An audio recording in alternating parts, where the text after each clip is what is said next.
Welcome viewers. और future group deal के बारे में बात करने वाला हूँ। गिरावट हो रही है और मुझे लगता है पैनिक क्रिएट हो रहा है। असली वजह कोई बता नहीं रहा है कि क्या पॉसिबिलिटीज़ है, क्यों गिरावट हो रही है, क्या रीज़न है। तो दोस्तों पूरा वीडियो देखिए। बहुत कम शब्दों में, बहुत कम समय लेते हुए आप लोगों का मैं अधिक जानकारी देने की कोशिश करूँगा। अगर पूरा वीडियो देखने के बाद बात समझ में आए थोड़ी सी भी, तो वीडियो को लाइक और चैनल को सब्सक्राइब जरूर करिएगा। फटाफट वीडियो शुरू करते हैं।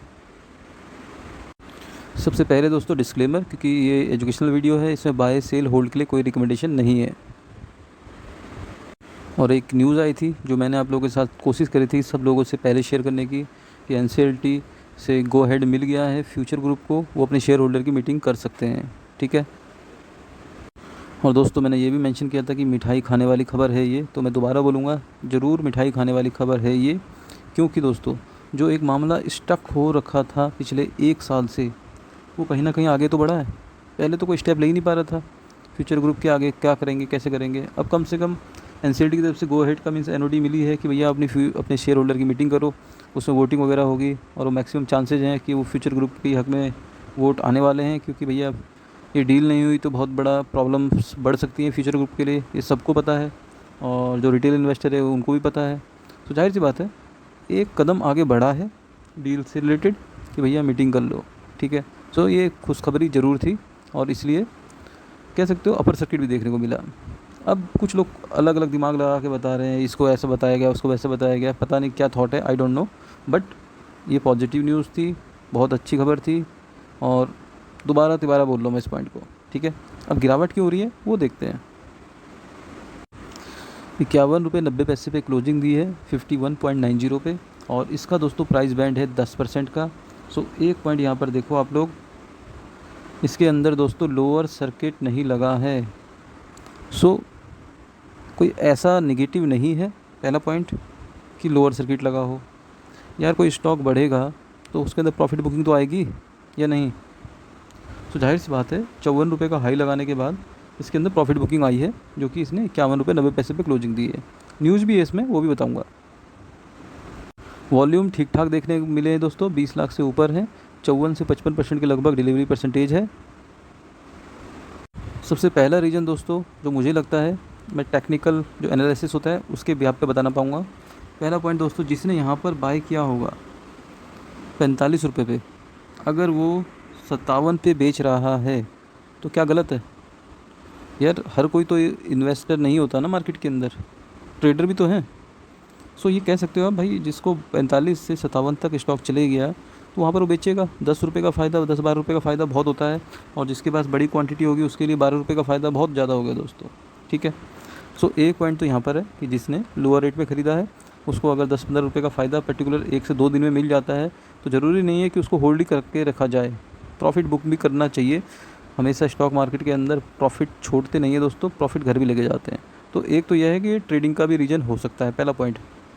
दूसरा पॉइंट दोस्तों, अगर आप लोग थोड़ा भी टेक्निकल जानते हैं तो ये देखिए, जो ये लाइन है 57 वाली, ये एक मेजर रेसिस्टेंस का काम कर रही है फ़िलहाल। आप यहाँ पर देख सकते हो, एक बार रेसिस्टेंस ने यहाँ पर लिया था पहले, जब इसको तोड़ के ये सपोर्ट का काम कर रहा था। लेकिन जब इसने तोड़ा इसको, तो एक बड़ी कैंडल के साथ तोड़ा, तो अब ये रेसिस्टेंस का काम कर रहा है। तो यहाँ से ये पॉइंट हाईलाइट हो गया। दोबारा इसने ऊपर चढ़ने की कोशिश करी, फिर इसी पॉइंट से नीचे आ गया। थर्ड बार इसने फिर अटैम्प्ट करा, फिर नीचे आके प्राइस एक्शन क्रिएट करने के बाद ऊपर गया था। ठीक है। आप देखिए 1 2 3 अटैम्प्ट ऑलरेडी इस लाइन पे हो चुके हैं। ये 4th अटैम्प्ट था, फिर नीचे आया था बड़ी गिरावट के साथ। ठीक है। और अब ये फिर उसी लाइन पे जाके अटका है। तो आपको समझना है दोस्तों, टेक्निकल व्यू में हमेशा लेवल्स होते हैं, और कुछ लोग इन्वेस्टमेंट करते हैं तो वो लेवल नहीं देखते इन्वेस्टमेंट में, थोड़ा लॉन्ग टर्म व्यू वाले होते हैं। बट जो ट्रेडर्स वगैरह होते हैं, जो चार्ट वगैरह देखते हैं, वो दोस्तों उनका फोकस लेवल पे ही होता है। और ये लेवल काम इसीलिए ही करते हैं दोस्तों, क्योंकि मैक्सिमम लोग इसको देखते हैं, मैक्सिमम लोग इसके हिसाब से ट्रेडिंग लेते हैं। आपको ये समझना चाहिए, जो मैक्सिमम लोग इसको अपनी रूटीन वर्किंग उसमें ला रहे हैं, तो जाहिर सी बात है लेवल काम भी करेंगे। ठीक है। सबको दिखा कि यहाँ पर ये रेसिस्टेंस है, यहाँ पर जाके एक प्रॉफिट बुकिंग आ सकती है। मेरे हिसाब से ये पॉइंट क्लियर हो गया होगा। यहाँ पर देखिए आप, बहुत बार इस लाइन पे, इस पॉइंट पे 57 वाले पे बहुत बार इसने अप डाउन वाला सिनेरियो बनाया है, तो इस बार भी वही हुआ है। तो दो रीज़न हो गए दोस्तों, एक तो एक मेजर रेसिस्टेंस था इस वजह से, दूसरा प्रॉफिट बुकिंग भी हो सकती है, अभी थर्ड फोर भी है दोस्तों। तो बने रहिए, ऐसा नहीं है कि सिर्फ वीडियो लंबा करना है, जानकारी सटीक दूंगा। थर्ड रीज़न दोस्तों, ये न्यूज़ भी हो सकती है, जो फ्यूचर रिटेल का मोरेटोरियम है वो एंड हो रहा है और बैंक की मीटिंग हो सकती है।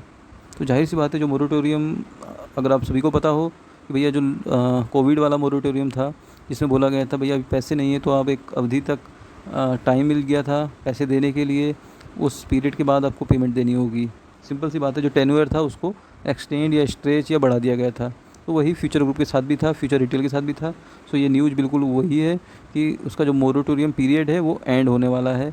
सो उसके बाद तो उसको पैसे देने होंगे, और वो पैसे देने से पहले बैंक भी तो प्लान करेगा ना, भैया अगर आप दे रहे हो तो हम ये स्टेप लेंगे, नहीं दोगे तो हम ये स्टेप लेंगे। तो ये न्यूज़ भी एक कारण हो सकती है, क्योंकि थोड़ा सा डराने वाली न्यूज़ है, क्योंकि भैया मोरेटोरियम एंड हो रहा है, पैसे नहीं देंगे तो बाउंस होंगी किस्तें, फिर दोबारा से नेगेटिव न्यूज़ होगी, फिर डिफ़ॉल्टर बनेंगे। सो मेरे हिसाब से ये न्यूज़ आप लोगों को समझ में आ गई होगी, बट ये भी उतना ज़्यादा पैनिक क्रिएट करने वाली न्यूज़ नहीं लगती है मुझे। उसका भी दो रीज़न है, एक तो दोस्तों ये मोरेटोरियम एंड हो रहा है, पेमेंट देनी है, ये थोड़ा सा यहाँ पर लगता है कि यार बहुत नेगेटिव हो गया, और अगर डिफ़ॉल्टर हो गए तो फिर एनसीएलटी वगैरह में जा सकते हैं। तो जाहिर सी बात है, ये लाइन, ये पॉइंट, ये थॉट नेगेटिव बहुत बड़ा वाला है कि डिफ़ॉल्टर हो गए तो एनसीएलटी या वैसे लिक्विडेशन वाले में जा सकते हैं। बट अभी जो आगे पढ़ोगे आप, इसमें साफ साफ लिखा है कि इसको बाय एंड ऑफ दिसंबर तक पेमेंट करनी है। तो दिसंबर में तो दूर है दोस्तों, दिल्ली अभी दूर है। सो 3 महीने हैं अभी। सो इतना पैनिक नहीं होना चाहिए था इसकी वजह से, जो मुझे लगता है डिफ़ॉल्टर होंगे तो ये 1 जनवरी के होंगे एज़ पर द न्यूज़। सो मेरे हिसाब से ये भी आपको कंसेप्ट क्लियर हो गया होगा कि भैया, ये मैंने थर्ड रीज़न बताया दोस्तों, अभी 4 और बताऊँगा, ठीक है, बने रहिए। यार देखो, वीडियो बनाने का पर्पस ये है कि बात समझ में आनी चाहिए, ठीक है, नहीं तो फ़ायदा नहीं है, हवाई बातें मैं करता ही नहीं हूँ। वीडियो का नंबर ऑफ़ वीडियो आप मेरे चैनल पे देखिए, 2 या 3 दिन में तो 1-2 आ रहे हैं, तो उसका पर्पस यही है यार, कुछ जानकारी होगी तभी तो बताऊँगा यार, रोज़ वीडियो बनाने के लिए नहीं बैठता दोस्तों मैं, ठीक है। सो 3 पॉइंट मेरे हिसाब से क्लियर हो गए। फोर्थ पॉइंट दोस्तों, ये भी एक चांसेज है, इनका 30 सितंबर का पत्राचार है एनएससी बीएससी के साथ, आप लोग देख सकते हो इसमें, ये इनकी बोर्ड मीटिंग वगैरह वाली न्यूज़ है, और जिसमें कि इन्होंने बोला है क्वार्टर एंड सितंबर 21 के रिजल्ट जो है ऑडिटर उसको देखेंगे या बताएंगे, उसकी डिक्लेरेशन की भी जो डेट वगैरह है वो भी अनाउंसमेंट करेंगे। सो जिसकी वजह से जो डेजिग्नेटेड पर्सन है, सो वो ट्रेडिंग क्लोज हो रही है 1 अक्टूबर से। यहाँ पर न्यूज़ है, आप लोग स्क्रीनशॉट ले लेना, ठीक है। सो 4 पॉइंट बताए मैंने। सो मेरे हिसाब से आपको कुछ तो समझ में आया होगा कि गिरावट के पीछे क्या रीज़न है। इन चारों में से मैंने कोई हवा एक भी नहीं बताया। तो दोस्तों, अगर बात समझ में आए तो वीडियो को लाइक करने में बिल्कुल हिचकिचाना मत, क्योंकि ये सब दिमाग लगाने में मेहनत लगती है, और लाइक मिलता है तो थोड़ा लगता है यार मेहनत सफल हो रही है, और कोई वजह नहीं है दोस्तों। मेरा कोई वीडियो बनाना ही पर्पस नहीं है, ठीक है।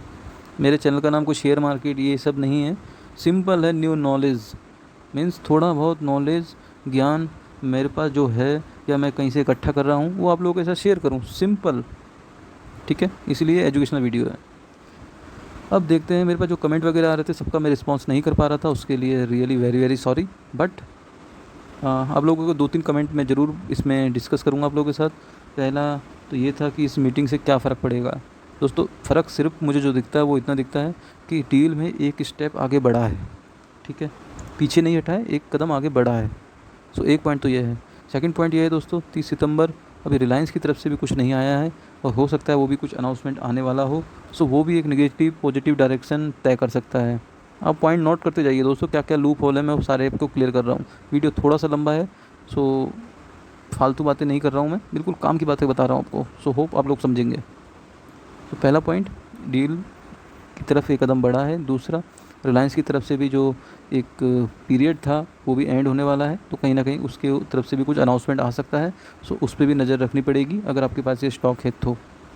2 पॉइंट। थर्ड पॉइंट दोस्तों, जो सेक का ऑर्डर है सिंगापुर एब्रिटेशन का, सो वो कब आएगा, उसका डिसीजन क्या है, न्यूज़ है क्या है, थर्ड पॉइंट वो है। लेकिन वो जिस दिन आएगा तो वो मेरे हिसाब से सारा गेम चेंज करने वाला डिसीजन होना चाहिए, क्योंकि उसके ऊपर बहुत कुछ डिपेंड करता है, बहुत कुछ, क्योंकि उसी इंटरिम ऑर्डर की वजह से आज तक डील पूरी तरह एग्जीक्यूट नहीं हो पाई है। चाहे सुप्रीम कोर्ट में, हाई कोर्ट में, सब जगह वही इंटरिम ऑर्डर ही दलीलों में चला ज़्यादातर, जो मैंने नोटिस करा। सो अगर एक इंटरिम ऑर्डर से ये सब इतना हर्डल बन सकता है, तो जाहिर सी बात है फाइनल अवार्ड जब मिलेगा या आएगा, सो उससे कहीं ना कहीं बहुत बड़ा डायरेक्शन तय हो सकता है। ठीक है। सो पहला पॉइंट, डील आगे बढ़ी है, जो फ्यूचर ग्रुप अपने शेयर होल्डर से मीटिंग कर सकता है।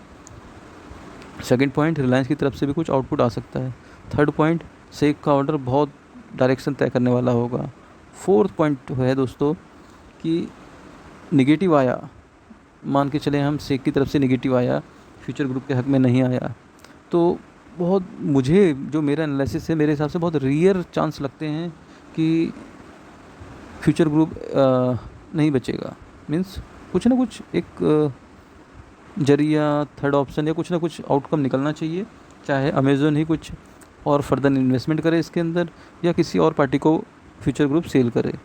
मैं नेगेटिव बता रहा हूँ। पॉजिटिव आ गया दोस्तों, फिर तो जिसने भी लेके रखा है, लॉटरी तो लगना तय है उसके बाद, और फिर ये 400 में भी जाता है स्टॉक दोस्तों।